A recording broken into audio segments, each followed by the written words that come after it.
우리 하나님 말씀 받도록 하겠습니다. 민수기 28장 11절에서 15절 말씀입니다. 민수기 28장 11절에서 15절 말씀 우리 같이 함께 읽겠습니다.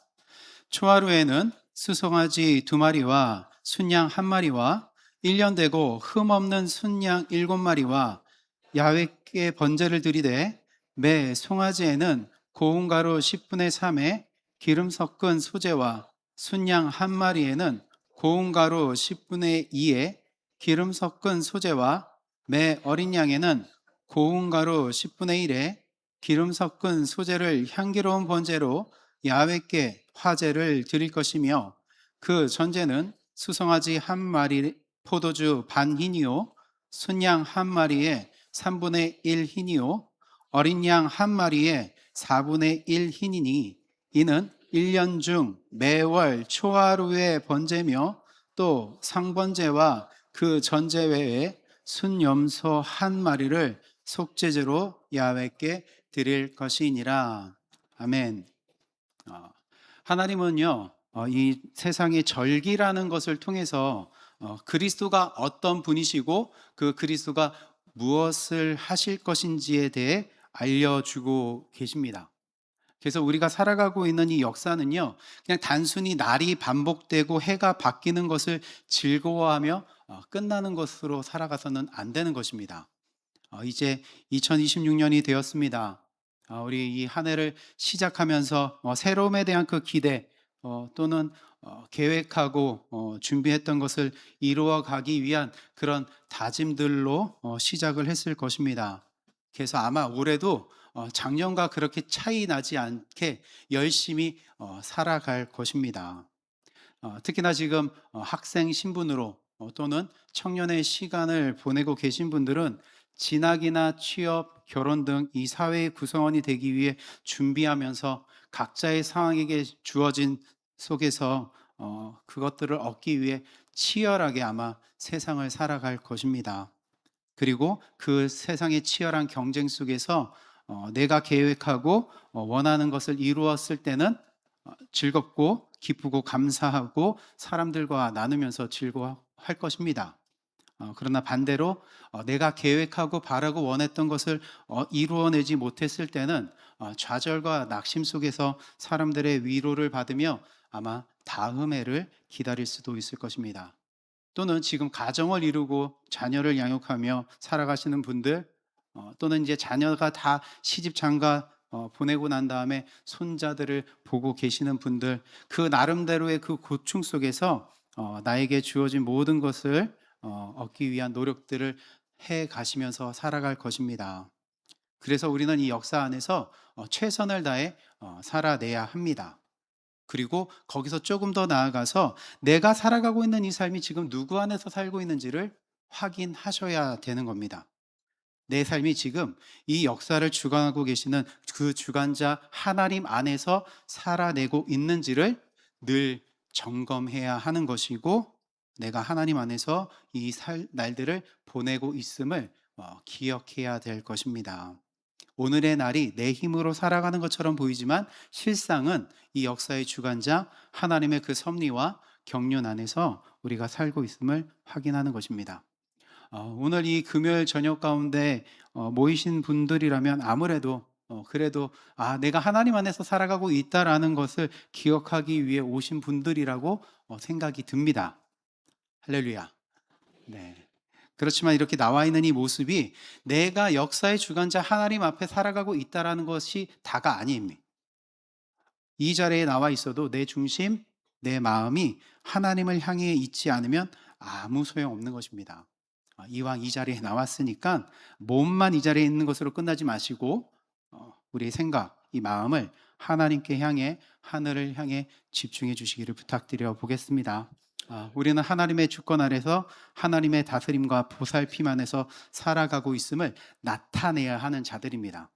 그래서 누가 뭐라 해도 일요일이라는 그 시간 안에는 교회라는 곳에 나오고요. 연말에는 어떤 해돋이나 이런 사람들을 만나는 것이 아니라 한 해를 마무리하는 그 시작 지점에 우리 믿음의 사람들과 함께하고 하나님을 기억하는 것입니다. 그리고 한 해를 시작하면서 성회도 참석하고 특별 새벽 예배에 금요 철야까지 하는 거죠. 듣다 보니까 좀 많죠. 네, 솔직히 좀 많은 것 같아요.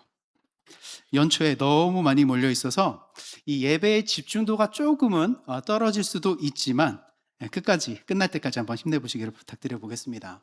이 날을 반복하고요. 한 해 한 해 26년, 27년 그렇게 날을 살아가면서 주님 언제 오시려나, 나는 언제 가려나 그렇게만 하는 게 아니라 주님의 오심을 오늘 기대하면서 오늘 지금 현재 나의 삶이 이 누구 안에서 살아가고 있는가, 그 하나님의 역사 안에서 살아가고 있는가, 그래서 내가 그 안에서 있다라는 것을 확인하는 자리가 이 자리가 되길 바라겠습니다. 하나님은요, 이 역사 안에서 반복되는 이 날들을 통해서 하나님이 정하신 이 날들을 통해서 절기를 두시고 그리스도를 통한 그 구원의 은혜를 우리에게 알려주시고 계십니다. 그래서 지난 시간까지 이 7일 주기로 하는 이 안식일에 대해서 나눴고요. 이 오늘은요, 이제 해마다, 연마다 지키는 그 절기에 앞서 달마다 지키는 절기에 대해서 좀 나누려고 합니다. 이 달마다 지키는 절기는요, 우리에게 그렇게 익숙하지는 않습니다. 오늘 말씀에서 읽었는데요, 달마다 지키는 절기의 이름이 무엇입니까? 헐, 저희 같이 읽었는데. 예, 다시 한번 볼까요? 달마다 지키는 절기의 이름이 뭘까요? 오, 초하루입니다. 제가 실수를 했나요? 예, 초하루입니다. 이 초하루라는 거는요, 매월 1일을 말합니다. 근데 이 1일은요, 우리가 지금 보편적으로 쓰고 있는 이 그레고리 달력, 이 태양력을 따라 지정된 1일을 지키는 게 아니라 달을 기준으로 해서 1일을 지킵니다. 즉, 음력으로 매월 1일이 되는 날이 무슨 날일까요? 초하루입니다.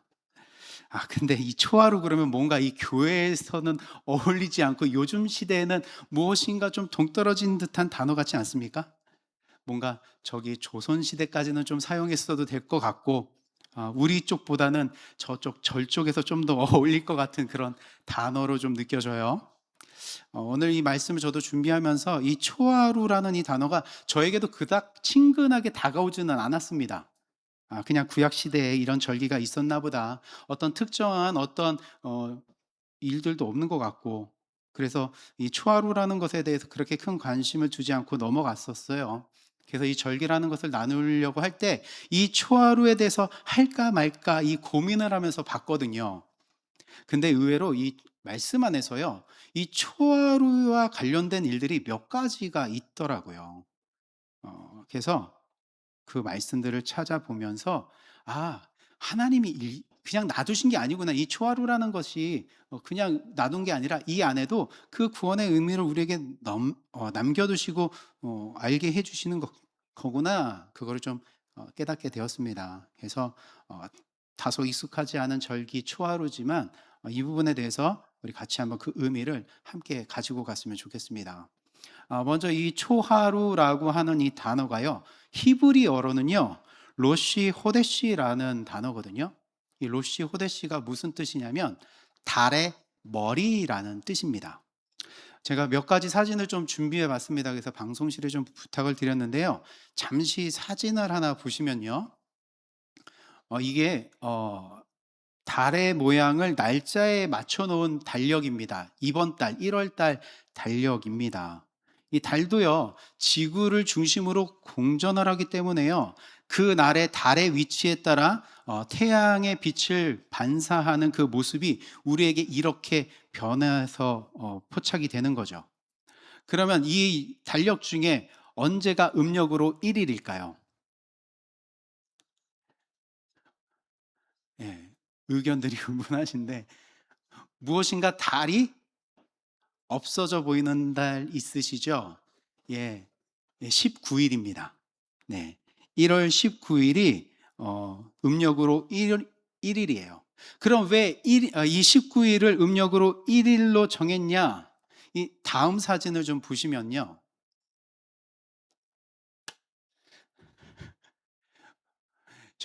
여러분들 이제 이게 이 오른쪽에 보시면 뭔가 하얗게 좀 보이는 부분 있으십니까? 예. 믿음으로 보지 마시고요. 시력으로 한번 보십시오. 예. 오른쪽에 뭔가 빛이라는 게 반사되어서 희미하게 보이는 부분 있으시죠? 네. 그게 뭐냐면 로시 호데시, 달의 머리입니다. 그래서 이 달을 1일로 하고 있어요. 그리고 이 초하루는요, 다른 말로 하면은 월삭이라고도 이야기합니다. 월삭은 좀 들어보셨나요? 예, 할렐루야. 예. 이 다음 사진을 잠깐 한번 볼까요? 이게 이제 그 금음달에서 다시 초승달이 되어지는 그 과정 속에 있는 그 사진이거든요. 그래서 왼쪽에 15일이 금음달, 21일이 초승달입니다. 그래서 이 금음달에서 이 초승달이 되는 이 사이에 달의 모습이 우리에게 어떻게 포착이 되냐면, 정 가운데 달의 모습이 어떻게 포착이 돼요? 예, 안 보입니다. 달이 왜 안 보이냐면 이 태양하고 같은 위치에 있기 때문에 태양의 빛을 반사를 못해요. 그래서 달이 안 보이게 되는데, 이 날을 무슨 날이라고 하냐면 월삭이라고 합니다. 그리고 이 월삭이라고 하는 이 삭자의 한자가 요렇게 생겼습니다. 예. 요 달 월자 앞에 있는 한자가 뭐냐면 거꾸로 역자예요. 달이 어떻게 됐다는 거예요. 그래서 거꾸로 됐다라는 거죠. 그 전에 사진을 잠깐 다시 한번 보시면요, 그 월삭을 중심으로 해서 달의 모양이 다 어떻게 돼 있어요? 다 반대로 돼 있어요. 이 월삭이 지금 정가운데 있는 18일입니다. 그래서 19일하고 17일의 달의 모양이 거꾸로 되어져 있고, 예, 그 다음 달도 또 거꾸로 되어져 있는 거. 그래서 이 월삭에는 달이 거꾸로 되어진다. 그래서 초하루 삭자를 씁니다. 뭔가 지금 성경보다는 다른 걸 많이 이야기한다 싶으시죠? 제가 말씀을 준비하면서 이게 뭘까 해서 궁금했는데, 그거 찾아봐서 알게 된 거를 아까워서 말씀드리는 거예요. 예. 이외에도 더 많이 찾아봤는데, 그건 저만 간직하겠습니다. 말씀 나눌게요. 그러니까 초하루 1일 월삭은 달이 어떻게 되는 거냐면 샤샤샥 사라졌다가 다시 머리를 내밀 때가 뭐예요? 초하루예요. 그래서 달이 사라졌다가 달의 그 머리를 싹 내밀 때가 초하루 1일이구나, 이렇게 지켰다라고 이해하시면 되겠습니다. 그러면 이 초하루라는 것에 어떤 의미가 담겨져 있을까요? 초하루라는 것에 어떤 의미가 담겨져 있을까요?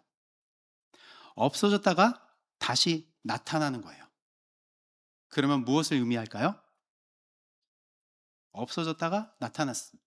그러면 새로운 시작을 의미하는 거겠죠? 여러분들 마음 가운데 성경 일독의 마음이 사라졌다가 언제 생기십니까? 지금도 없으십니까?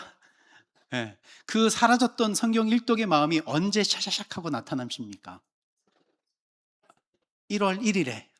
그래, 새롭게 시작해보자. 그 없어졌던 마음들 새롭게 다시 올라오는 것. 그래서 사라졌던 것이 다시 나타나는 것은 무엇을 의미한다고요? 새로움의 시작을 의미하는 거예요. 그거는요, 그래서 해가 바뀌고요, 날이 바뀌는 것과 똑같은 거예요. 해가 변해서 지금 우리가 2026년을 살아가는 것도 무엇을 의미하는 거죠? 새로움을 의미하는 거예요. 그리고 오늘 이 9일이라는 날이 지나서 내일 10일이 되면 또 그 역시 무엇을 의미하는 거예요? 새로움을 의미하는 거예요. 그래서 반복되어지는 날, 반복되어지는 달, 반복되어지는 그 해지만 그 안에는 뭐가 있는 거예요? 계속 새로움이 있는 거죠. 근데 그 새로움이라는 그 의미를 요 절기 안에 넣어놨다라는 거죠. 그게 무슨 절기라는 거예요? 초하루. 예, 초하루에 넣어둔 것입니다. 그럼 이제 이렇게 새로움의 시작함을 알리는 그 초하루에 성경에서는 무슨 일들이 있었을까를 한번 찾아보도록 할 겁니다. 다 찾지는 못할 것 같습니다. 시간이 그렇게 많지는 않아서 몇 가지만 찾아볼 건데요. 먼저 성경의 가장 처음인 창세기에 초하루에 있었던 일이 기록되어져 있습니다. 근데 이건 제가 오늘 말씀의 핵심으로 정해놔서 마지막에 찾아볼 겁니다. 물론 기록되어져 있는 이 말씀, 하나님의 말씀 다 귀한 겁니다. 근데 나름 오늘 제가 이 말씀을 준비하면서 이거는 마지막에 해야지 아껴 놓은 거예요. 여러분들에게 조금 더 궁금해 하시라고. 네. 마지막에 찾아볼게요. 혹 알고 계시는 분들이 있다면 잠깐만 끝까지 좀 참아주시면 되겠습니다. 그래서 이 창세기를 넘어서요, 출애굽기에 이 초하루에 관련된 사건이 기록되어져 있는데 그 부분을 보도록 하겠습니다. 출애굽기 40장 1절과 2절이고요 16절과 17절 말씀인데요, 우리 같이 한번 읽어보도록 하겠습니다. 시작. 야훼께서 모세에게 말씀하여 이르시되 너는 첫째 달 초하루에 성막 곧 회막을 세우고, 16절과 17절 말씀입니다. 모세가 그같이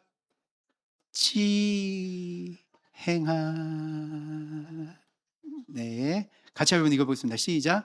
모세가 그같이 행하되 곧 야훼께서 자기에게 명하신 대로 다 행하였더라. 둘째 해 첫째 달 고 그 달 초하루에 성막을, 자, 초하루에 무슨 일이 있는 거예요? 예, 성막이 세워졌습니다. 지금 여기서 말하는 이 둘째 해라는 것은요, 지금 이스라엘 사람들이 애굽에서 나온 지 두 번째 해를 말하고 있는 거예요. 애굽에서 400년 동안 살고 있었습니다. 그 이스라엘 민족이 살고 있었을 때 이 모세라는 사람을 통해서 애굽에서부터 나가려고 하죠. 근데 바로 왕은 내보내지 않으려고 방해를 합니다. 계속해서 나가지 못하게 막아요. 그러다가 10번째 장자의 죽음을 막고 애굽에서 나가게 되는데요, 그때 하나님이 이렇게 말씀하십니다. 출애굽기 12장 2절에 이렇게 말씀하십니다. 이 달을 너희에게 달의 시작 곧 해의 첫 달이 되게 하고. 무슨 말인 것 같으세요? 이 달을 너희에게 달의 시작 곧 해의 첫 달이 되게 하고. 이 달이 지금 이 무슨 의미냐면, 이 지금 이 6월절이 있는 이 달을 너희에게 새해가 되게 해라라고 말씀을 하신 거예요.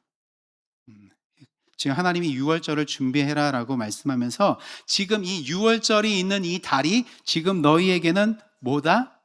새해다. 지금 이 태양력으로 따지면 이 6월절이 있는 달이 3월 또는 4월이거든요. 근데 그때를 지금 이 이스라엘 사람들에게는 무슨 해로 정해주신 거예요? 새해로 정해주신 거예요. 그리고 그때부터 두 번째 해가 바뀐 첫 달입니다. 그러니까 그때도 또 뭘까요? 새해죠. 새해가 두 번째 되는 첫째 달 첫 번째 날이에요. 그러니까 그 새해 첫날 뭐가 세워지는 거예요? 성막이 세워지는 거예요. 하나님이 정하신 새해에 성막이 세워집니다. 하나님은요, 이 애굽에서 나온 이스라엘 사람들을 시내산까지 인도하셨습니다. 그리고 그 시내산에서 모세를 불러 올립니다. 그리고 그곳에서 무엇을 하실까요? 하나님과 이스라엘 사람들 사이에 약속을 맺으세요. 그 언약의 내용이 무엇일까요? 하나님이 이스라엘 사람들과 약속을 맺으시거든요. 그 언약 무엇일까요? 네, 계명일 수도 있어요. 근데 그 약속의 핵심이 있어요. 뭘까요? 저는 안 맺었는데요. 그러지 마시고 뭘까요? 하나님과 맺은 언약은요, 지금 역사 속에서는 이스라엘 사람들이 맺는 것으로 보여지지만 이 언약은요, 지금을 살고 있는 저와 여러분들도 맺어야 되는 거예요. 저와 여러분들이 맺고 있는 언약의 내용입니다. 그러니까 이들이 이랬구나 저랬구나로 끝나는 게 아니라 이 성경 안에 있는 이야기가 누구의 이야기여야 되냐면 나의 이야기가 돼야 돼요. 그러니까 지금 이 시내산에서 맺은 언약을요, 여러분 모르면 돼요, 안 돼요? 안 돼요. 이 언약 모르면 안 됩니다.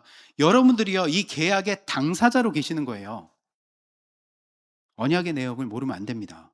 무슨 언약이냐? 출애굽기 19장 5절하고 6절에 이렇게 말씀하고 있습니다. 세계가 다 내게 속하였나니 너희가 내 말을 잘 듣고 내 언약을 지키면 너희는 모든 민족 중에서 내 소유가 되겠고 너희가 내게 대하여 제사장 나라가 되며 거룩한 백성이 되리라. 너는 이 말을 이스라엘 자손에게 전할지니라. 그리고 히브리서 8장 10절에 이렇게 이야기합니다. 또 주께서 이르시되 그날 후에 내가 이스라엘 집과 맺은 언약은 이것이니 내 법을 그들의 생각에 두고 그들의 마음에 이것을 기록하리라. 나는 그들에게 하나님이 되고 그들은 내게 백성이 되리라. 시내 산 아래에 있는 이스라엘 사람들뿐만 아니라 2026년 1월 9일을 살아가고 있는 저와 여러분들이 하나님과 맺은 언약은 뭐예요? 히브리서 8장 10절 그 후반부 다시 한번 띄워주시겠습니까? 여러분들 지금 맺은 언약은 뭡니까? 하나님이 나의 하나님이 되고 내가 그의 백성이 되리라. 이게 저와 여러분들이 하나님과 맺은 언약이에요. 맞습니까? 혹시 다른 거 맺으신 분 계시십니까? 없죠. 저는 이것만 맺었어요. 하나님이 넌 나의 백성이 될 거야. 하나님이 난 너의 하나님이 될 거야. 이것만 맺으셨어요. 우리가 맺은 언약은 이거예요. 그 하나님이 나의 하나님, 내가 그 하나님의 백성 되는 것. 이렇게 계약이 맺어진 후에 무엇을 만들라고 하시냐면 성막을 만들라고 하셔요. 이렇게 계약을 맺으신 다음에 성막을 만들라고 하십니다. 출애굽기 25장 8절 9절에 내가 그들 중에 거할 성소를 그들의 나를 위하여 짓되 무릇 내가 내게 보이는 모양대로 장막을 짓고 기구들도 그 모양을 따라 지을지니라. 그래서요 이스라엘 사람들은요 시내산에 도착해 가서 시내산을 떠나지 않고 1년 넘게 거의 2년이라는 시간 동안 그곳에 머물러서 무엇을 만들어요? 성막을 만들게 됩니다. 그랬더니 하나님이 명령하시는 거죠. 첫째 달 초하루에 성막을 세워라. 그래서 애굽에서 나온 지 두 번째 해 되는 첫째 달 초하루에 성막이 세워져요. 그럼 그 성막이 세워졌더니 무슨 일이 벌어졌을까요? 출애굽기 40장입니다. 34절과 35절 말씀인데요. 이렇게 되어져 있습니다. 구름이 회막에 덮이고 야훼의 영광이 성막에 충만하며 모세가 회막에 들어갈 수 없었으니 이는 구름이 회막 위에 덮이고 야훼의 영광이 성막에 충만함이었으며 제한할 수도 없고요. 어디에 갇힐 수도 없는 그 하나님이 어디에 임하시는 거예요? 성막이요. 우리가 제한할 수 없는 그 하나님이 성막 가운데 거하시는 거예요. 그러면 지금까지의 좀 이 흐름을 좀 봅시다. 하나님이 지금 이스라엘 사람들과 언약을 맺었어요. 그리고 이들에게 성막을 만들라고 해요. 그리고 그 성막 만들어진 그 성막에 거하셨어요. 그러면 하나님이 그 성막에 거하신다라는 것은 어떤 의미가 있을까요? 지금 언약을 맺었어요. 그리고 성막을 만들라 했고 그 성막 가운데 있어요. 그러면 어떤 의미가 있을까요? 이 맺은 언약을 어떻게 하시겠다는 걸까요? 반드시 이루어 가겠다라는 것이죠. 하나님께서 반드시 이 언약을 이루어 가겠다라는 것입니다. 하나님은요, 우리처럼 약속을 하고요, 잠깐 잊어버렸다가, 생각났네? 그래서 너의 내가 했던 그 약속 잘 지키고 있냐? 그렇게 확인하시는 분이 아니라, 그래, 내가 너희랑 언약 맺었지, 약속 맺었지, 그럼 나는 너희와 어떻게 할 거야? 함께 할 거야. 나는 어디 안 가. 내가 불꽃 같은 눈동자로 너희들과 함께해서 이 언약을 반드시 어떻게 하겠다. 지켜나가겠다. 나는 너희 하나님이 되고 너는 내 백성 되게 하나님이 만들어 가시겠다라는 그 굳은 의지가 어디에 거하시는 거예요? 성막에 거하시는 거예요. 그 굳은 의지를 가지고 성막에 들어가는 것입니다. 난 너희를 떠나지 않아. 함께 할 거야. 그래서 세상의 종으로 있던 자들을 건져내서 하늘의 백성 되게 하시겠다라는 그 약속의 시작, 그 날이 언제인 거예요? 초하루입니다. 감사해요. 자, 그럼 또 초하루에 또 어떤 일이 있었느냐? 에스라 7장 9절 말씀인데요. 초하루에 이런 일이 있습니다. 첫째 달 초하루에 바벨론에서 길을 떠났고 하나님의 선한 손에 도우심을 입어 다섯째 달 초하루에 예루살렘에 이르니라. 하나님의 은혜로 입어서 애굽에서 나왔습니다. 그리고 하나님과 언약을 맺었습니다. 그리고 하나님은 자신이 하신 약속을 성실하게 이행해 가십니다. 그리고 그들과 함께 하시겠다라고 성막에 거하셨어요. 광야를 지나 가나안 땅에 들어가 살게 하셨습니다. 그래서 하나님은 계속해서 그 약속을 성실하게 이행해 가는데 누구 쪽에서 이 약속을 깨기 시작할까요? 내가, 우리가, 사람 쪽에서 하나님과 맺은 이 약속을 깨기 시작합니다. 하나님의 그 언약 안에 있어요. 하나님이 맺은 그 계약 안에 있어요. 그래서 뭐라고 하냐면 말로는 내가 하나님 그 말씀 잘 지키겠습니다. 제가 약속 잘 지키면서 살아가겠습니다. 라고 해놓고 뭐 하기 시작하냐면 한눈 팔기 시작하는 거예요. 어디에? 세상에. 하나님을 향했던 그 시선이요. 세상을 향하기 시작합니다. 세상이 눈이 딱 세상을 보니까 세상의 것이 너무 좋거든요. 그러니까 그 세상을 얻기 위해서 하나님의 그 공급하심에 만족하지 못하고 더 많은 것을 얻기 위해 세상을 쫓기 시작합니다. 하나님만 바라봐야 되는 민족이 세상을 따라가게 됩니다. 그러니까 이제 지금 이 약속, 이 언약에서 이 사람들이 어떻게 된 거예요? 벗어났습니다. 그럼에도 불구하고 하나님은 이 약속 어떻게 하실까요? 지키십니다. 하나님은 이 약속 계속해서 지켜가셔요. 그래서 한눈 팔고 있는 이스라엘 사람들에게 경고하십니다. 야, 너희들 그렇게 나에게서 멀어지면 혼난다. 그러다가 너희들 맞는다. 그러니까 더 혼나기 전에 돌아와. 나한테 돌아와. 약속 기억하고 돌아와. 하나님은 선지자를 통해서 또는 이 민족과 나라들을 통해서 이스라엘이 지금 잘못된 길을 가고 있다는 것을 경고하고 돌아오라라고 하셨습니다. 그래서 이스라엘 사람들이 혼나요. 그랬을 때 사람들의 반응이 뭐냐면 잘못했습니다 그래요. 언제만? 혼날 때만. 네, 맞을 때만 제일 잘못했어요. 살려주세요. 이럽니다. 그래서 다시 상황이 호전이 되고요. 회복이 되어지면 이들이 또 무슨 모습을 보일까요? 하나님을 떠나는 모습을 또 보여요. 하나님을 배신하는 그 모습을 보입니다. 하나님을 떠나고 우상을 쫓고 세상을 쫓아갑니다. 그러면 또 하나님 뭐 할까요? 경고하세요. 너희들 그러다 진짜 혼난다. 돌아와. 안 돌아와? 그럼 또 때려요. 그러면 이스라엘 사람들은 뭐예요? 잘못했습니다. 이래요. 이게 계속 반복됩니다. 그러다가 하나님께서 큰 결단을 내리시죠. 어떻게 하실까요?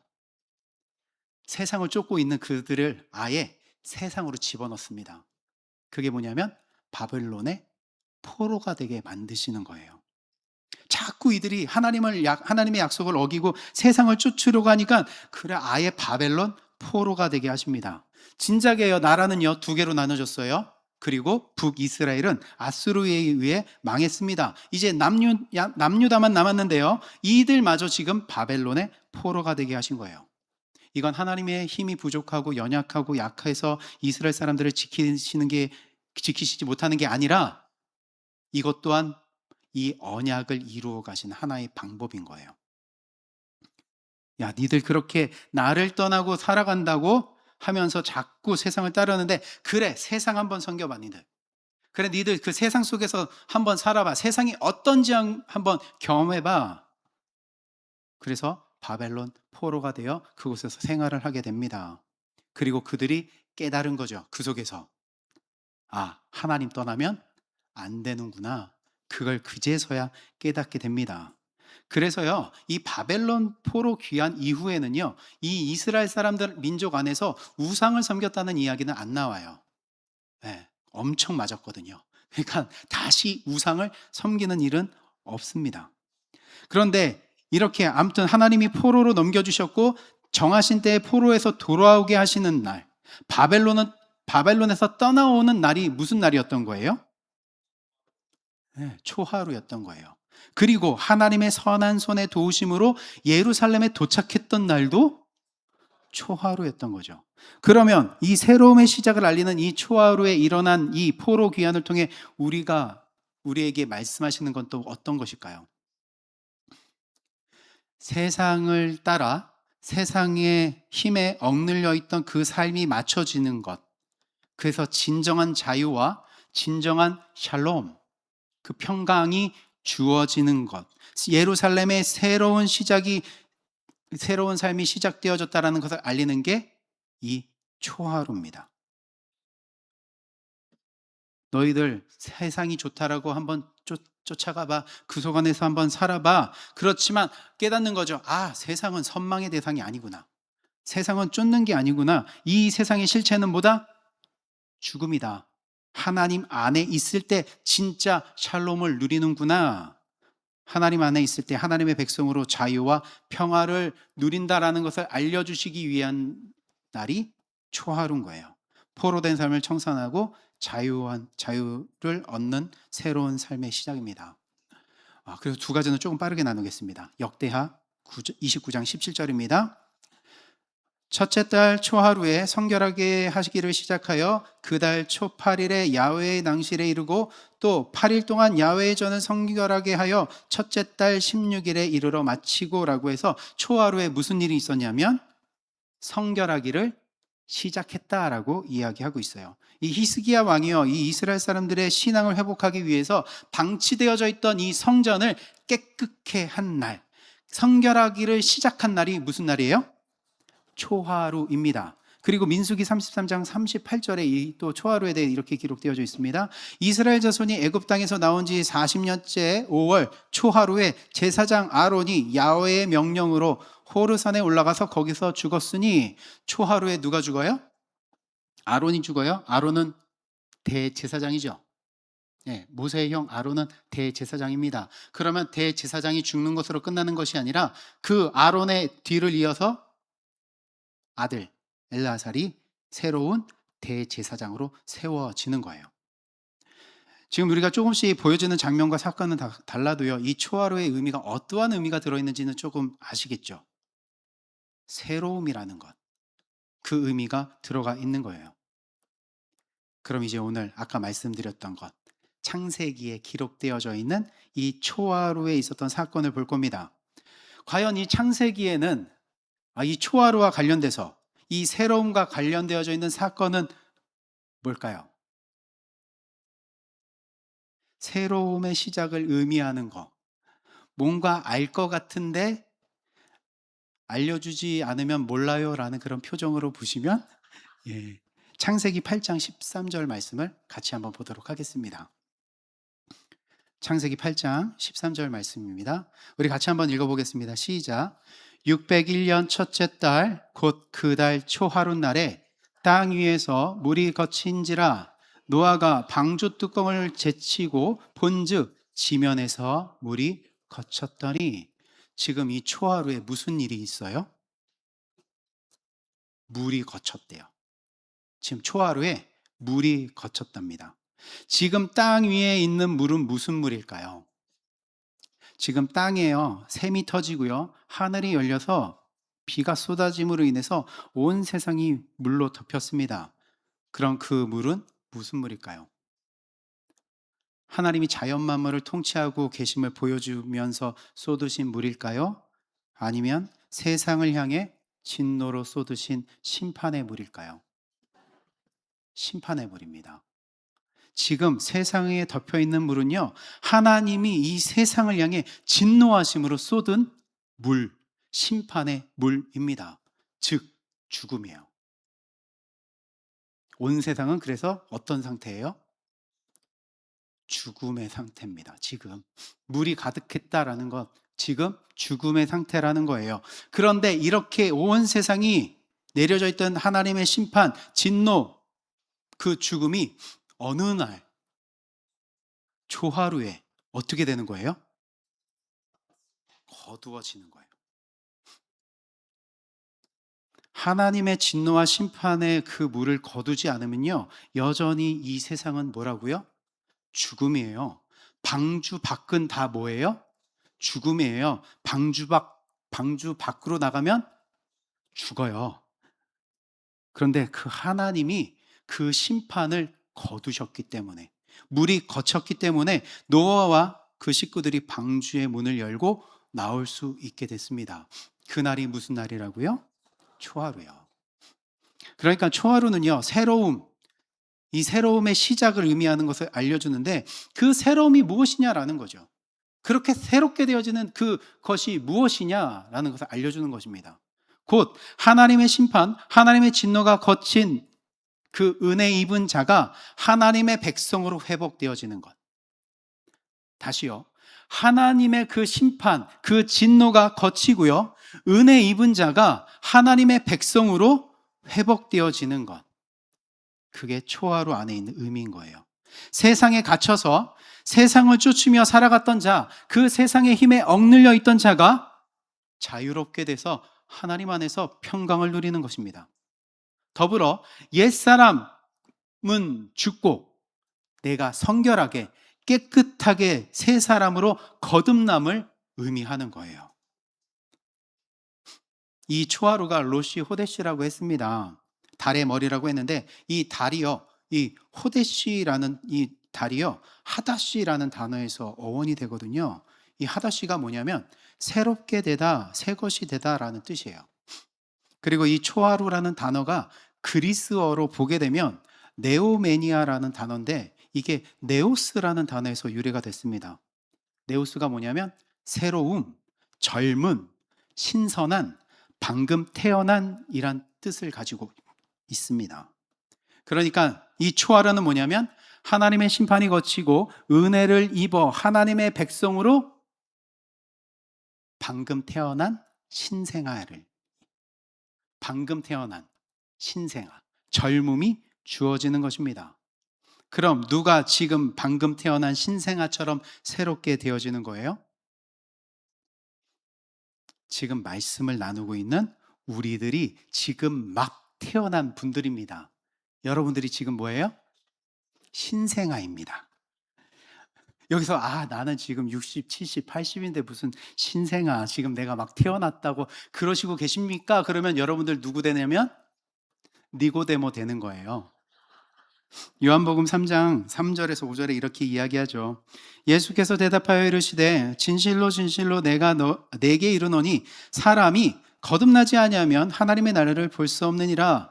니고데모가 이르되 사람이 늙으면 어떻게 날 수 있사옵나이까? 두 번째 보트에 들어갔다가 날 수 있사옵나이까? 예수께서 대답하시되 진실로 진실로 내게 이르노니 사람이 물과 성령으로 나지 아니하면 하나님의 나라에 들어갈 수 없느니라 라고 말씀하고 있습니다. 저와 여러분들은요, 이 땅에서 다시 태어난 자가 아니라 물과 성령으로 어디로? 하늘로 거듭난 자예요.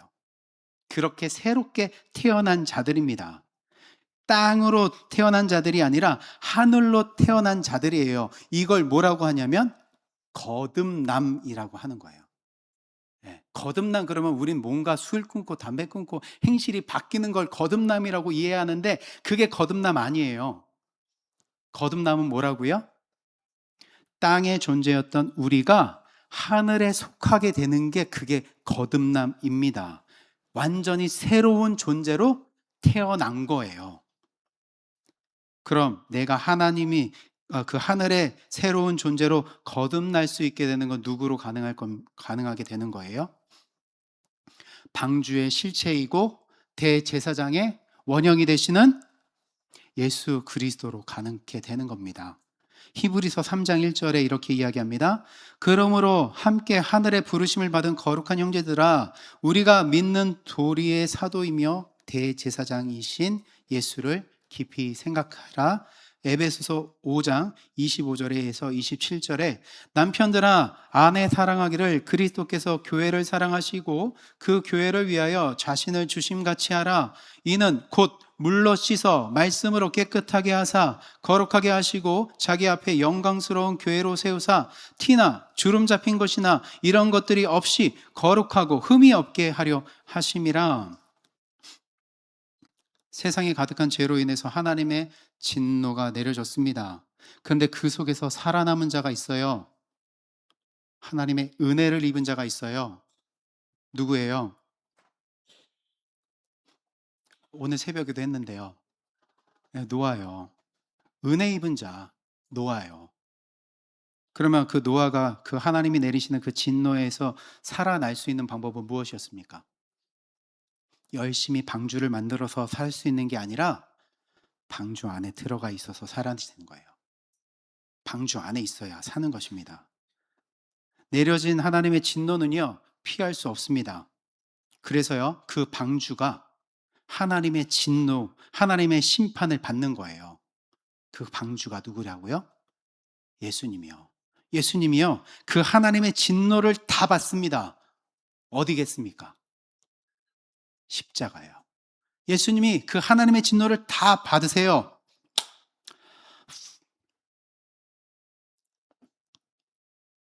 심판을 받아 죽으십니다. 교회를 위하여, 저를 위하여 남편인 예수가 죽어요. 근데 그때 신랑인 예수가 그 십자가에서 흘린 게 뭘까요? 뭐 흘렸습니까? 물과 피. 신랑이 흘린 그 물과 피 때문에 우리가 어떻게 된다고요? 하늘의 존재로 거듭난다고요. 신랑이신 예수 그리스도가 흘린 그 피 때문에 거듭나는 것입니다. 내가 받아야 될 그 하나님의 심판을 예수가 받으시고, 그 심판을 어떻게 하는 거예요? 거두시는 거예요. 그래서 그 하나님의 언약 안에 있지만 여전히 나는 이 저주받은 이 세상 가운데 묶여서 세상의 종으로, 세상의 포로로 끌려가고 있는데, 나를 이 세상으로부터 도로 찾아오는 그 신랑 다시 품으시는 거죠. 그런데 이 세상에 더럽혀졌던 나를 어떻게 하십니까? 깨끗해요. 나를 깨끗해 해. 더러움을 씻고 성결한 자로, 그래서 지금 막 태어난 자로 봐주시는 거예요. 대제사장이신 예수 그리스도, 방주 되시는 그리스도, 내 신랑 되시는 그 그리스도가 나를 흠없는 성결한 성전으로 만들어 가십니다. 그게 에베소서인 거예요. 그냥 남편들 아내 잘해라 그 말이 아니라, 지금 너의 남편, 그 신랑 예수가 그렇게 했다라는 것을 이야기하는 것입니다. 교회를 위해서 뭘 내줬대요? 자기 몸을 내어줬대요. 그래서 물로 씻었고요, 우리를 거룩하게 해서 영광스러운 교회로 흠이 없고 주름 없고 티가 없는 그 성결함으로 우리를 하나님 앞에 세워놨다라는 것입니다. 이 모든 것을 알게 하는 날이 언제인 거예요? 감사합니다. 초하루. 예, 이것을 기억하라고 있는 절기가 초하루입니다. 그러면 이제 이게 초하루, 그렇군요. 그럼 우리 이제부터 음력 1월 1일부터 예배를 드립시다. 그렇게 가면 안 돼요. 예, 그 안에 있는 담겨진 의미만 잘 가지고 가시면 됩니다. 그러면 나의 모든 순간이 다 뭐가 될까요? 늘 새로움이에요. 이 초하루의 새로움의 됨의 이 의미를 한 달의 단위가 아니라 오늘의 날, 하루의 단위로 가져와 보세요. 여러분들이 아침에 눈을 떴을 때, 회사 가기 싫다, 학교 가기 싫다, 일하기 싫다, 그게 그런 생각으로 시작하는 게 아니라, 눈을 떴을 때 어떻게 시작하는 걸까요? 나 태어났어, 이제. 나 이제 갓 태어났어. 나를 이 하늘의 존재로 태어나게 해주셨네. 나에게 이 새로운 날을 주셨네. 그래서 오늘은 어제의 날이 반복이 되는 게 아니라, 오늘은 내가 예수 그리스도 안에서 새로운 날이구나, 하늘의 존재가 되어지는 날이구나로 살아가시면 되는 거예요. 그리고 그 새로움을 시간으로 가져오는 거죠. 1시, 2시, 3시. 새로운 시간이구나. 그리고 이거를 반대로 달이 아닌 해마다, 연마다 가지고 가는 거예요. 그러면 내 인생 전부가 다 그리스도 안에서 뭐가 되는 거라고요? 새로운 삶, 거듭난 삶을 살아가게 되는 거예요. 뭘 해도 되고요, 뭘 안 해도 상관없습니다. 예수 그리스도 신랑만 믿으면 우리가 뭐가 돼요? 새로움이 되는 거예요. 늘 새로운 것입니다. 그리스도 안에 있으면, 그 방주 안에 있으면 우리는 늘 새로운 존재가 되는 겁니다. 하나님은요, 늘 새로운 분이세요. 어제나 오늘이나 내일이나 영원토록 변함이 없으신데 그분은 늘 새롭습니다. 그래서 하나님 안에서 누려지는 생명은요, 지루하지 않습니다. 천국에 가서 맨날 예배만 하면 지루하지 않을까? 아니요, 하나도 지루하지 않을 겁니다. 왜요? 늘 새로울 것이니까. 그 하나님의 새로움을 알게 하시려고 초하루에 하나님이 이런 일들을 행하셨습니다. 저는요, 죽었다 깨어나도요, 스스로를 젊게 만들 수가 없어요. 우리는 뭐 주사 맞고 시술해도요, 젊어지지 않습니다. 무엇으로도요, 우리를 깨끗게 할 수 없어요. 무엇으로도요, 우리를 자유케 할 수 없습니다. 오직 나를 새롭게 하는 분은 십자가에서 물과 피를 흘리신 예수님밖에 없는 거예요. 나를 깨끗게 하신, 자유롭게 하신 신랑이신 예수 그리스도밖에 없습니다. 그분을 믿으면 하늘로 거듭난 자, 새롭게 태어난 자가 되는 거예요. 그래서 그리스도 안에서 자유할 수 있고 평강을 누릴 수 있는 것입니다.